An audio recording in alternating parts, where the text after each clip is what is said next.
How to refund old Google Play purchases.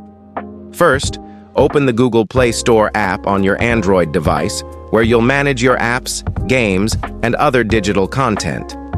Next, tap on the menu icon, usually your profile picture in the top right corner of the screen, then scroll down and select Help and Feedback from the menu options. In the Help Center, tap on Contact Us. Follow the prompts to provide details about why you're requesting a refund. Be clear and concise about the reason, especially if it's due to accidental purchases or issues with the app or game. After filling out the necessary information, submit your refund request. Google Play support will review your request and typically respond via email within a few days. Be sure to check your email regularly for updates from Google Play support regarding your refund request.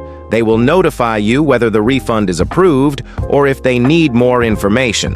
That's it. You've learned how to refund old Google Play purchases by contacting Google Play support.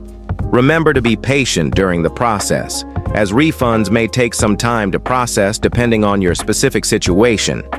And if you liked the video, give it a like and subscribe.